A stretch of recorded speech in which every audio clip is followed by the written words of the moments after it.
दसरा मेळाव्यासाठी शिवाजी पार्क मेळावा यासाठी 3 महिन्यापूर्वी आपल्या गटाकडून अर्ज करण्यात आलेला, पण अद्याप परवानगी देण्यात आलेली नाही. तर काय याच्या पाठीमागे नेमकं काय कारण असू शकतं? पारंपरिक दसरा मेळावा वंदनीय शिवसेना प्रमुख बाळासाहेब ठाकरे जेव्हा शिवसेना स्थापन केली त्यावेळेपासून आजपर्यंत दसरा मेळावा शिवाजी पार्कमध्ये होत असतो.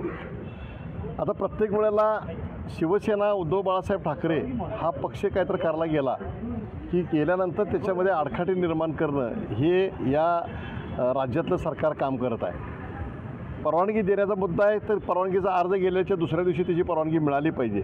पण सरकारचा हा एक कुटील डाव आहे. तो कुटील डाव हाणून जनता पाडू शकते.